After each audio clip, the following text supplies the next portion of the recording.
Hey, I want to do a concert review today of a show that we went to over the weekend that had Stephen Pearcy of Ratt as the headliner. A show that was down in Clear Lake, Iowa at the Surf Ballroom. And there's a lot of history at the Surf because that's the place that Richie Valens, the Big Bopper, and Buddy Holly crashed back in '59. It was actually February '59. They crashed their plane leaving the airport coming out of Clear Lake after they had just played the Surf. So if you go inside, I've heard they're going to do a lot of remodeling. But if you go in now, it looks just like it did back in the '50s, '60s. Booths are on the outside, and it's got like a leveled feel around the outside, and then it's a flat um, floor, but it's not very big. Capacity is 2,100 people, is what the sign said. Doors were going to open at 8 o'clock, and we got there about quarter after 6, maybe. We like to get there about an hour and a half early or so, and we want to get in the front. Always want to get right up against the rail, front row. And when we got there, we jumped up in line, and there was talk of people behind us. A couple of people said, "Oh, we heard the doors were going to open at 7." And so we're like, "Oh, that's awesome. We can get there earlier and kind of get the show on the road." And we still had our winter coats on because it was about 30 degrees out. This is February, just in northern Iowa. So when it got close to 7, maybe 10 to, somebody in our party ran the coats back to the truck and then came back again. We thought the doors were going to open at 7. Everybody was saying that. Well, 7 came and went, and we thought maybe they're going to open up a few minutes late, a few minutes after 7, but no, sure enough, it was 8 o'clock. So we just sat there, and it was cold, man. Our feet were so cold by the time we got done waiting. But we didn't. They had coat check inside, but we didn't want to deal with any of that because we want to hurry up and get our tickets, which are at the will call inside, and get right up to the gate and get front row. And so the gates open, through the metal detectors, went to the will call. A few people ahead of us already had their tickets, which wasn't a big deal. When we got inside, the floor is like right inside there, basically. There was probably, I don't know, 6 or 8 people already lined up. And I wanted to be on the left-hand side because I figured that's where most of the action was, the stuff I was seeing online. The Stevens band, that seemed like the more attractive place to be for me rather than the right, to be on the left. And there was good spots right there, so we just piled in right there. And I kind of want to be there. I do a lot of recording of concerts, and I like to not be straight on because then you're filming like this all the time. I like to be kind of like this, so then I just do a little bit of this, and you kind of get more side action. It seems like it's a better fit, and you want to be where the main guitar player's at, and that's what I figured. And Johnny Monaco Is Stevens guy right now that he's got playing lead for him, and he was fantastic that night. And I've seen Pearcy before. We actually saw him back in September of last year in Rocktember up in Minnesota, and they put on a great show, and he was headlining one of the nights.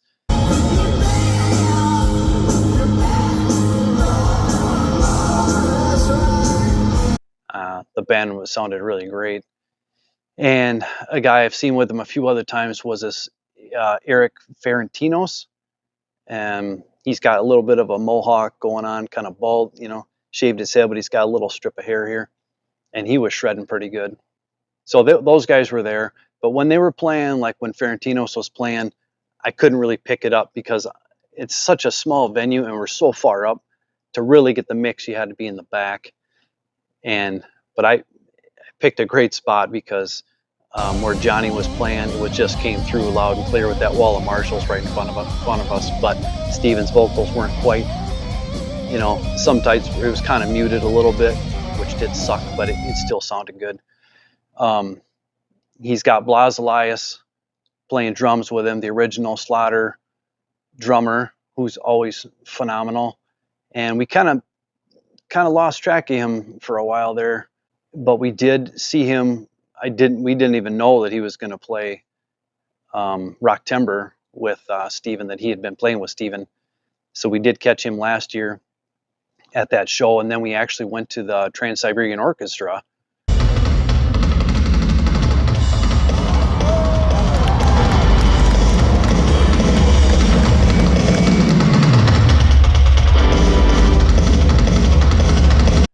in December, and he was playing with that. So there's two different factions of that, always touring all the time, different cities. But we were able to catch the one that Blas was doing, which is really cool to see him doing that. Before this show popped up, thought, wow, we might not even see him, do this one or see him again. Who knows, what's going to happen or who he's going to play with. But Steven's bass player is a guy named Matt Thorne.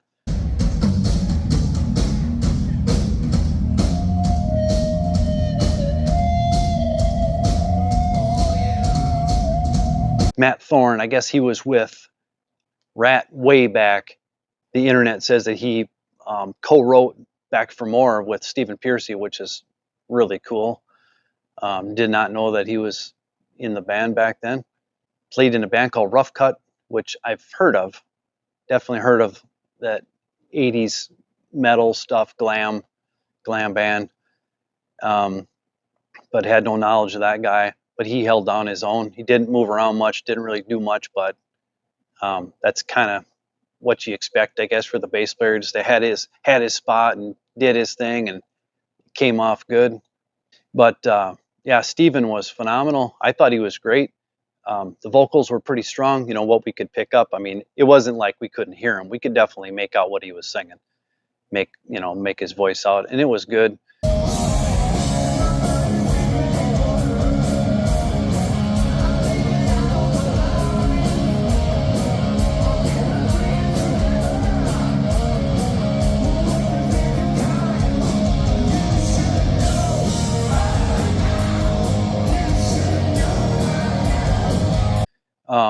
The lineup of songs was great.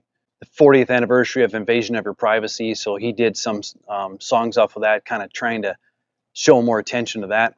Got a newer song called Reach for the Sky, which I guess was an old one, and they found it in the archives, whatever, redid it.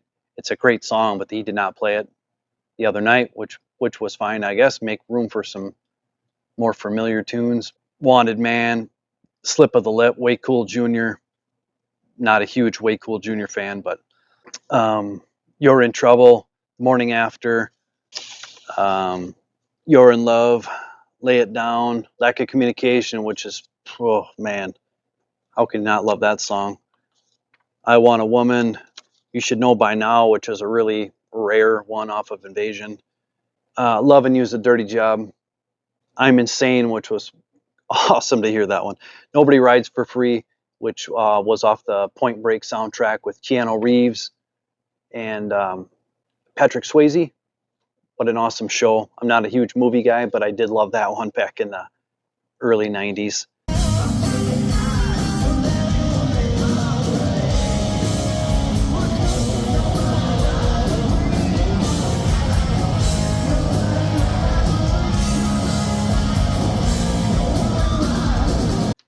Back for More and then Round and Round. He did a little bit of an encore, did Back for More, and then he came out with the encore for Round and Round.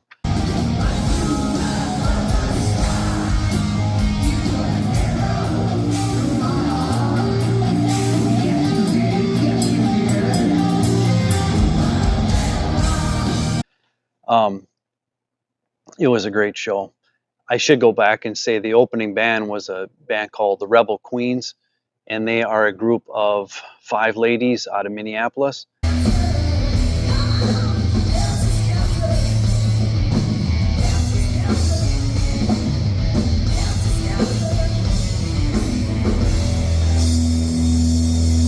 And they sounded great too. Set was kind of short. Maybe they played only like a half an hour. When we got in at 8 o'clock, I think the Rebel Queens came on at 8:45, and they played for about a half an hour. And we saw them in Mankato last year at a deal called the Rib Fest, and they were really good. And the set was a lot longer there. It seemed like it was like 45 minutes. This is more like a half an hour. And they played Space Truckin' from Deep Purple in Mankato, and I was hoping they'd play that there because it really sounded great, but they left that off the list. And I've seen it on some set lists too. They've been playing it here and there, but was still good. The lead singer really sounds good. The whole band really did a great job. I thought they sounded really tight. We were anticipating the show. We knew that Blas Elias was going to be there, and we've always loved him. My wife and I went and saw him back in '94 with the whole band, Slaughter. I think it was Sam Goody at the Mall of America, and they had this big, signing time, which they did periodically with big bands release an album. It was the Wildlife came out, the second album, so that was kind of a big deal. I took a day off of work and everything back in those days, and we went up there and waited in line for quite a while and got to meet all the guys. But when we saw him in '94, we saw the whole band together, which was really cool. Had our pictures taken with them, and they were just great back then to see them all together. They actually had a CD long box, if you know what that is. The CDs used to come in, and I had each four members sign it, which was cool. And it was sad because Tim Kelly died maybe 10 years after that, 10, 15 years after that. So that's kind of depressing, but that's still a keepsake that I've got to remember that day that we met him back then. And we really hadn't seen him since until we saw him at Hinckley and then with the TSO show. And then now with Steven, and we knew he was going to be there. So brought a I brought a trading card with in hopes to get him to sign it. Had that in my back pocket the whole time, and my wife had a picture along that she actually had taken with Blas back in '94 at the Mega Mall, and so she had that with.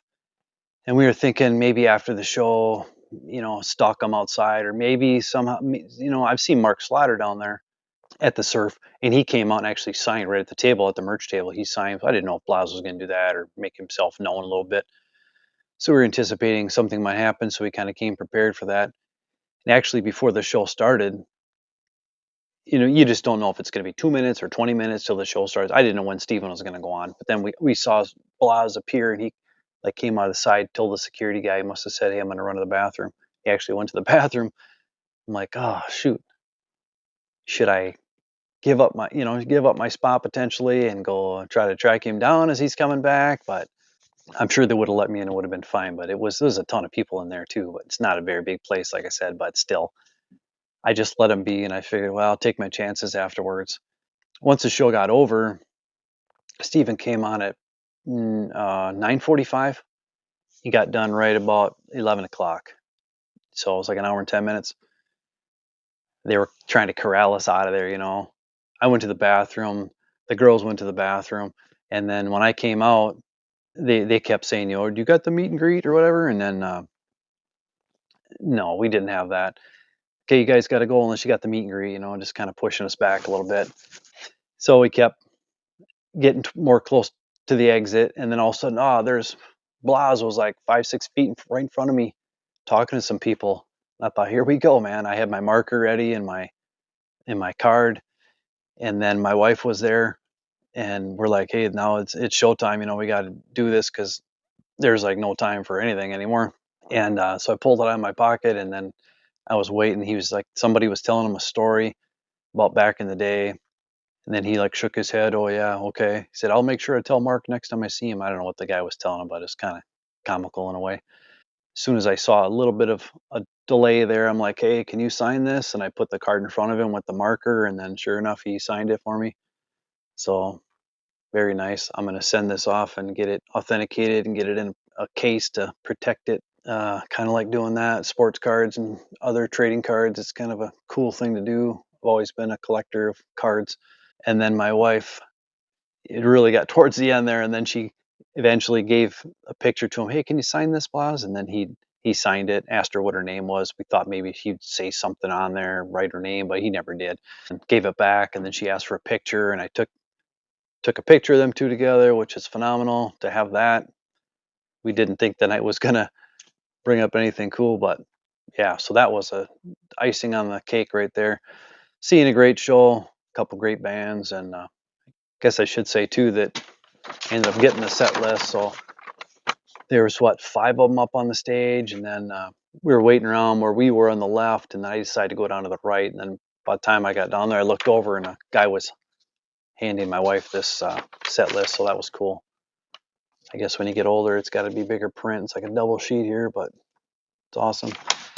Awesome to have that. And then I got the card signed, and then the Surf, they always do cool tickets too, like authentic, like old school pictures on them. So this is even better than old school with the pictures and stuff and the logo. So got a couple of them. And then when we were at the show last fall too, and this is how we found out that Blas was going to be with Stephen, because we saw this at the merch table. My wife's like, "What is that? What's Blas Elias? Yeah, he's going to play with Stephen tonight." So $50, and we got this drum head. I thought that was a pretty good deal. Um, a few more notes. I guess I think it cost like $40 to get in. I think it was $45 to get in, so that wasn't too bad to see. One of the rock icons of the '80s, basically '80s and early '90s. I mean, just as almost as big as Motley Crue. Some say they should be bigger. Definitely had the songs, I think, especially the early days, got more poppy towards the end. The later years got a little more poppy, but they were still having hits and all over MTV and Headbangers Ball and all that. But what a great band. Now I'm hearing that he's going to get together with Warren DeMartini again to play some shows. He's going to do M3 coming up this summer or spring, and then I think that's in May, and then he's May or June, and then he added a couple more dates too, like one before and one after with Warren. So that's kind of cool. Them two getting back together after like 7 or 8 years or more. So that's really cool to hear about. But that Johnny, I can't say enough about him filling in for Warren. He just nailed it. Everything he hit was like, wow, I can't believe that he's just the finger action, just how just watching him go, and then just to hear it crystal clear, that guitar coming through was just unbelievable. The band was really humming. Stephen was very appreciative, kept saying, "Oh, thanks for coming out," and just really appreciative that we were there and kept keep supporting him all these years. 2,100 people fit in there, like I said, and somebody had said they called the day before to get tickets, and they said they were 200 away from selling out. So it was packed in there, which was great to see too. Didn't play for a long time, hour and 10 minutes, hour and 5 minutes, 10 minutes, in and out. Just hit the big songs, hit the hits, and get out of there. So I guess that's fine too. More and more bands you see kind of strip down the talking in this and just one after the next, just play the songs and kind of give the fans what they want, I guess, and on to the next city. But I think he's got a break now, and then he does Monsters of Rock. I guess the first time we'd seen Stephen Pearcy was, I don't remember what year it was. I think it was probably 10 years ago up in Minneapolis. They had a band called Hairball, which they're out of Minneapolis. They do a lot of touring. They're getting bigger and bigger.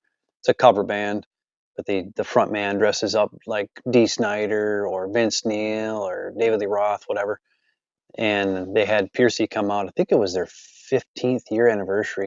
But that was a big deal. They had special guest Stephen Pearcy. After we saw Stephen with Hairball, we saw him play the Rocktember show probably 5 years ago, maybe, with his solo band.